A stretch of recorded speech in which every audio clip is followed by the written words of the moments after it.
नमस्कार, माझं नाव अनिकेत. मी एक सुशिक्षित आय.टी. क्षेत्रात काम करणारा तरुण आहे. माझं आयुष्य वरवर खूप सुखी वाटत होतं. पण माझ्या आत एक राक्षस दडलेला होता. तो राक्षस म्हणजे भीती. अशी भीती जिचं उत्तर कोणत्याच डॉक्टरकडे नव्हतं. दरवर्षी नागपंचमी आली की माझं मरण ओढवायचं. जसा जसा श्रावण महिना जवळ यायचा, तसा तसा माझा श्वास कोंडायला लागायचा. घरात पुरणपोळीचा वास आला की मला उलट्या व्हायच्या. पण सर्वात भयानक होतं ते स्वप्न. एक काळाशार नाग, ज्याचे डोळे अंगारासारखे चमकत असायचे आणि तो मला एका जुन्या पडक्या वाड्यात कोपऱ्यात ढकलून फुटकार सोडायचा. ही भीती इतकी वाढली की मी आत्महत्येचा विचार करू लागलो. शेवटी एका मित्राच्या सांगण्यावरून मी जयेश दादा यांच्याकडे पोहोचलो. तिथे जे पास्ट लाईफ रिग्रेशन सत्र झालं, त्याने माझं पूर्ण अस्तित्वच हादरवून सोडलं.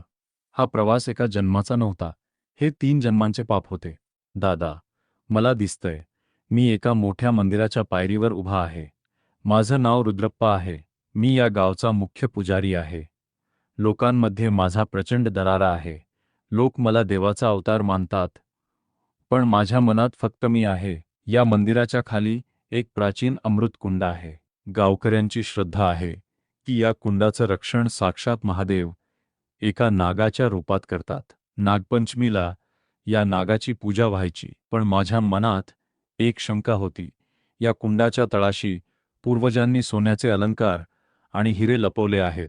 नागपंचमीची रात्र होती. मी लोभाने आणि अहंकाराने आंधळा झालो होतो. मी विचार केला, मी पुजारी आहे, मला देव काय करणार?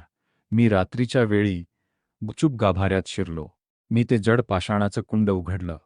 जसा मी हात आत घातला तसा एक प्रचंड काळा नाग बाहेर आला. तो मला दंश करण्यासाठी नाही, तर मला इशारा देण्यासाठी बाहेर आला होता.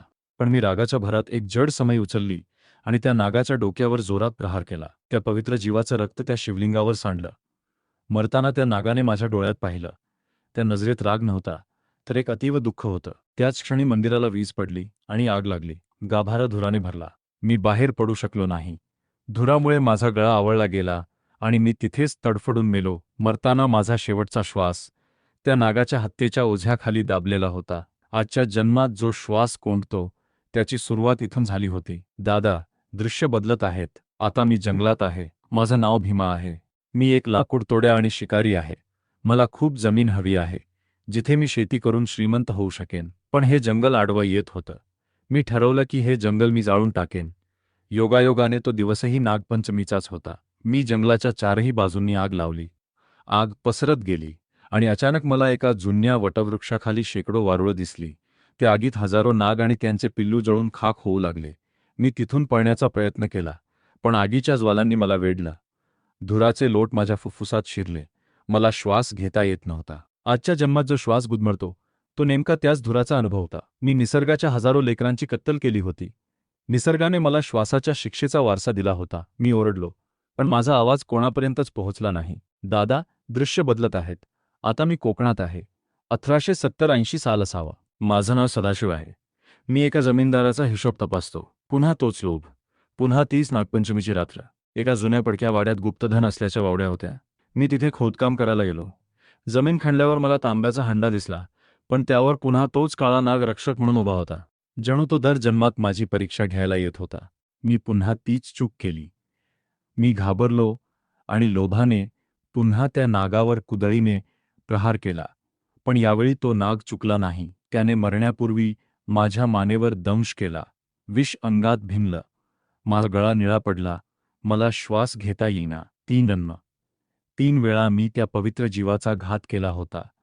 म्हणूनच या जन्मात नागपंचमी आली की माझं शरीर त्या जुन्या जखमांनी शहारून उठायचं. माझा आत्मा ओरडून सांगत होता, तू अपराधी आहेस. अनिकेत हळूहळू डोळे उघडतो. त्याच्या डोळ्यातून घळाघळा पाणी वाहत आहे, पण चेहरा शांत आहे. जेव्हा मी शुद्धीवर आलो, तेव्हा मला रडू कोसळलं. मला समजलं की निसर्ग सूड घेत नाही, तर आपला आत्माच आपल्याला आपल्या कर्माची आठवण करून देतो. सर्पभय हे केवळ एक निमित्त होतं.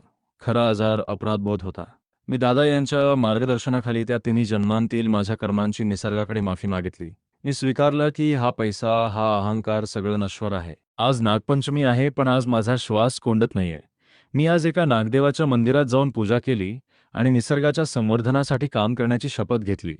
मला आज जिवंत असल्याचा अर्थ समजलाय. मी त्या सर्व शक्तींचा आभारी आहे ज्यांनी मला ही संधी दिली. मित्रांनो, अनिकेतची ही कथा आपल्याला एक मोठा धडा देते.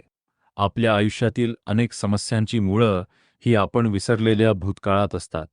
जर तुम्हालाही अशीच काही अनामिक भीती, पैशांच्या अडचणी किंवा आरोग्याच्या समस्या असतील ज्यांचे उत्तर विज्ञानाकडे नाही, तर कदाचित तुमचा आत्माही काहीतरी सांगण्याचा प्रयत्न करत आहे. तुम्हालाही तुमच्या पूर्वजन्माचा शोध घ्यायचा असेल आणि जीवनातील कर्माच्या गाठी सोडवायच्या असतील, तर आमच्या पास्ट लाईफ रिग्रेशन सेशनसाठी आजच संपर्क साधा. आम्हाला खात्री आहे की तुमच्याही प्रश्नांची उत्तरं तुमच्याच आत दडलेली आहेत. तुम्हाला एखादी अनामिक भीती वाटते का? तुमची गोष्ट आम्हाला सांगा. हा व्हिडिओ अशा व्यक्तीला पाठवा जो कर्माच्या सिद्धांतावर विश्वास ठेवत नाही. आत्म्याच्या अशाच गूढ प्रवासासाठी आमचे चॅनेल सबस्क्राईब करा. निसर्गाचा सन्मान करा, कर्म जपून करा. आमचे पुढील सत्र पाहण्यासाठी चॅनेलला नक्की फॉलो करा.